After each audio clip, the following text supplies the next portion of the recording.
Good morning बच्चों। आज हम करने जा रहे हैं आपकी वर्कशीट नंबर 85 विषय विज्ञान कक्षा 9 हमारी डेट 12 फरवरी के लिए। चलिए स्टार्ट करते हैं। आज की वर्कशीट में हमें अणु और परमाणु जो हम रिवीजन कर रहे थे अपनी वर्कशीट के अंदर, उसके अंदर मोल संकल्पना के बारे में पढ़ेंगे। बहुत ही इंपॉर्टेंट टॉपिक है ये, ज़रूर इसमें से आपका क्वेश्चन आता है, हर साल आता है, तो ये टॉपिक बिल्कुल नहीं छोड़ना चाहिए आपको। मतलब इसमें बच्चों को डाउट भी बहुत होता है, ये बच्चों को समझ में भी थोड़ा कम आता है, ठीक है। लेकिन फिर भी आप उसको 2 बार 3 बार 4 बार, मतलब नहीं समझ आ रहा तो उसको बार बार पढ़ो, आपको चीज़ें क्लियर होती जाएंगी हर एक रीडिंग के साथ, ठीक है। तो चलिए स्टार्ट करते हैं। एक मोल में 6.022 मल्टीप्लाई 10⁻23 तात्विक कण होते हैं। मोल क्या होता है? एक मोल में इतने कण होते हैं। जो ये नंबर है, इस संख्या को हम अवोगाद्रो स्थिरांक कहते हैं, ठीक है। यह कण एक परमाणु, एक अणु, एक आयन, एक इलेक्ट्रॉन अथवा कणों का समूह हो सकते हैं, ठीक है। ये जितने, मतलब मान लो ये अभी तो एक का बता रखा है, एक मोल का, ये समूह भी हो सकते हैं। 3 परमाणुओं के लिए पूछा है तो इसको 3 से गुना कर देंगे, ठीक है, इस तरीके से। अब देखो, एक पदार्थ का एक मोल है, जो यहाँ से हमने जाना, वो किसके इक्वल होता है? एक पदार्थ का एक मोल किसके बराबर होता है? 6.022 मल्टीप्लाई 10⁻23 कणों की संख्या। एक मोल परमाणु, इतने परमाणु। एक मोल अणु, बस मतलब पीछे चेंज होता जाएगा। अगर कण है तो कणों की संख्या, परमाणु दिया है तो परमाणु आ जाएगा, और एक मोल अणु दिया है तो इतने अणु हो जाएंगे। तो किसी पदार्थ के एक मोल का द्रव्यमान सदैव क्या रहता है? निश्चित रहता है।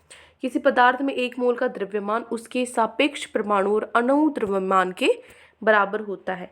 एक मोल परमाणुओं का द्रव्यमान उनके ग्राम में तोलित परमाणु द्रव्यमान के बराबर होता है। जितना हम उसको ग्राम में तोलते हैं उतना ही एक मोल परमाणु का द्रव्यमान होता है, ठीक है। अब चलो, उसके बाद मोलर द्रव्यमान। मोलर द्रव्यमान क्या होता है? किसी भी पदार्थ के एक मोल कणों के द्रव्यमान का योग, ठीक है। किसी भी पदार्थ के एक मोल कणों का द्रव्यमान का योग क्या होता है? सबको मिला देते हैं जब एक मोल कण को, एक पदार्थ के अंदर सारे कणों को, तो वो योग मोलर द्रव्यमान बनता है, ठीक है। इसको एम से हम दिखाते हैं। मोलर द्रव्यमान क्या होगा? एक मोल पदार्थ कणों का द्रव्यमान, मतलब 6.022 मल्टीप्लाई 10⁻23 कणों का द्रव्यमान, ठीक है। मोलों की जो संख्या है और जो मोलर द्रव्यमान है, उसमें क्या वो होता है, जो दिया गया जो द्रव्यमान है वो क्या होता है? m डिवाइडेड बाय मोलर द्रव्यमान। ऐसे डायरेक्ट आप फॉर्मूला पढ़ोगे तो चीज़ें नहीं समझ में आएंगी। अभी जब नीचे क्वेश्चंस करेंगे तो सारी चीज़ें क्लियर हो जाएंगी, ठीक है। ये फॉर्मूला वही है जो ऊपर पढ़ा है हमने। मोल की संख्या क्या होगा? जो द्रव्यमान दे रखा है, और नीचे जो हमारा मोलर द्रव्यमान है, इनको विभाजित कर देंगे तो मोल की संख्या हो जाएगी कि भाई कितने मोल है, ठीक है। मोल की संख्या का हमने क्या जाना यहाँ पे? ये तो द्रव्यमान के हिसाब से है। जो हमारा वो एवोगैद्रो स्थिरांक था उसके हिसाब से भी जान सकते हैं, कणों की दी गई संख्या डिवाइडेड बाय एवोगैद्रो स्थिरांक। अब ये भी n है, ये भी n है, तो ये दोनों बराबर होने चाहिए ना, इसका मतलब, ठीक है। तो इन दोनों को जब हम बराबर रखेंगे यहाँ पे, तो और अगर हमें m का, इस तरीके से भी हम m का मान निकाल सकते हैं। बस जो ये m है इसको इधर ले आएंगे, ठीक है। नहीं समझ आया कोई दिक्कत नहीं है, क्वेश्चंस करो।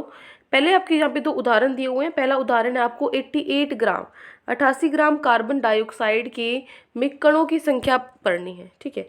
तो दिया गया द्रव्यमान कितना? 88 ग्राम। मोलर द्रव्यमान C का कैसे निकालोगे? CO2। C आपका एक परमाणु है, ठीक है। तो C का द्रव्यमान प्लस में O2, 2 ऑक्सीजन के, O2 है ना, तो 2 ऑक्सीजन का द्रव्यमान। C का होता है 12 ग्राम और ऑक्सीजन का होता है 16, लेकिन 2 है तो 2 गुना 16 32, 12 प्लस में 32 44 ग्राम। अब ये तो क्या निकला है? मोलर द्रव्यमान निकला है। निकालना क्या है हमें? n निकालना है, मोलों की संख्या निकालनी है, ठीक है। कणों की संख्या वो क्या होती है? दिया गया द्रव्यमान और डिवाइडेड बाय क्या करना है हमें? मोलर द्रव्यमान, जो हमने अभी निकाला है, ठीक है। तो करो इसको। 88 में दिया गया है और हमने निकाला है मोलर मास, जो मोलर द्रव्यमान है वो कितना है? 44 है। तो n हमारा कितना आया? 2 मोल, ठीक है।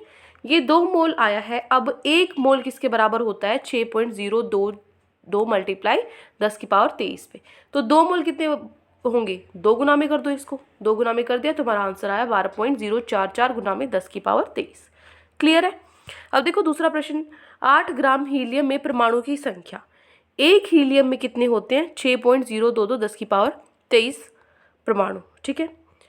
हीलियम में इसका क्या होता है? 4 ग्राम होता है इसका जो द्रव्यमान है। उस कितने हो गए 4 ग्राम में? हीलियम में 6.022 गुना में 10⁻23। अब निकालना कितने का? निकालना तो 8 का है, ठीक है। तो 8 का कैसे निकालेंगे? 1 का यहाँ पे कितना, इसको 8 से गुना कर देंगे, ठीक है। 8 से गुना, ये कैसे निकाला है? देखो, ये जो ये फॉर्मूला है ना, इससे निकाला है, यहाँ से, ठीक है, यहाँ से निकाला है m इंटू में n और गुना में हमें क्या करना पड़ेगा, जो 8 जितना दिया हुआ है, तो हमारा आंसर आएगा 12.044 10⁻23 परमाणु। क्लियर है। अब देखो उदाहरण 3। उदाहरण 3 में 0.5 मोल N2 गैस का द्रव्यमान निकालना है। नाइट्रोजन का परमाणु द्रव्यमान होता है 14U।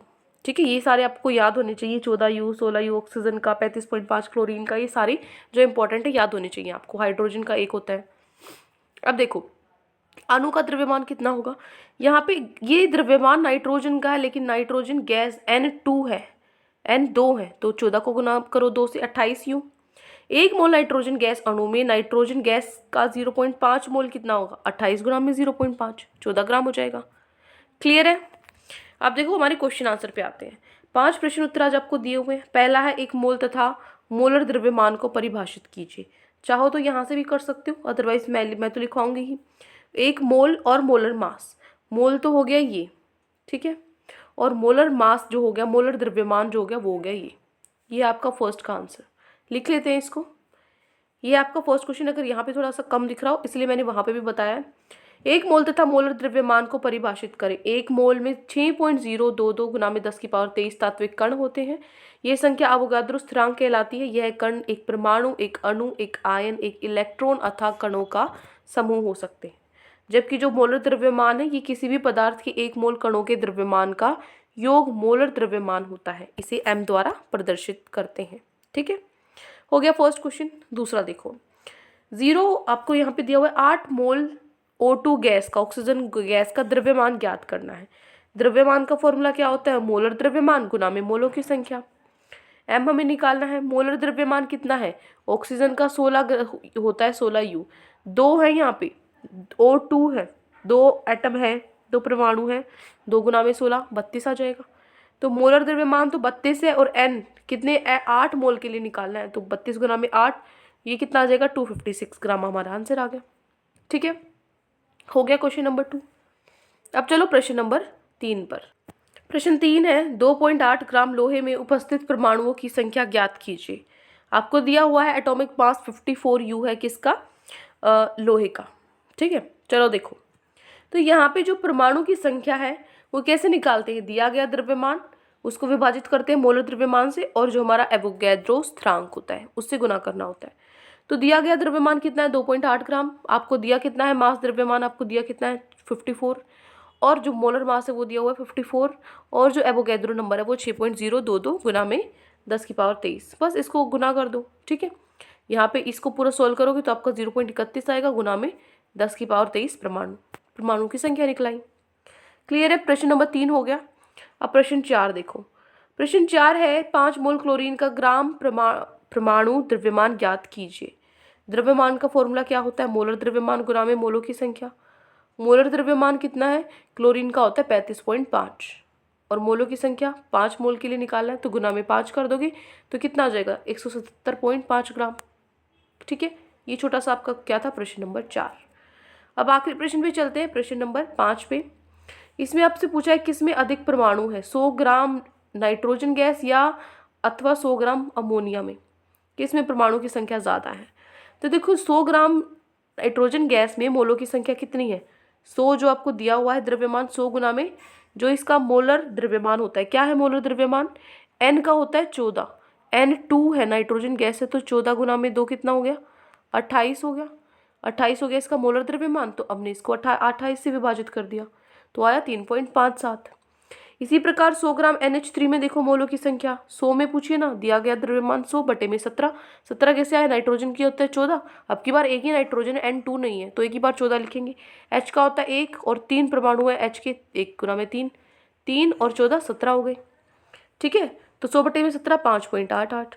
अब आपके पास 100 ग्राम में मोल की संख्या नाइट्रोजन की भी है और अमोनिया की भी है।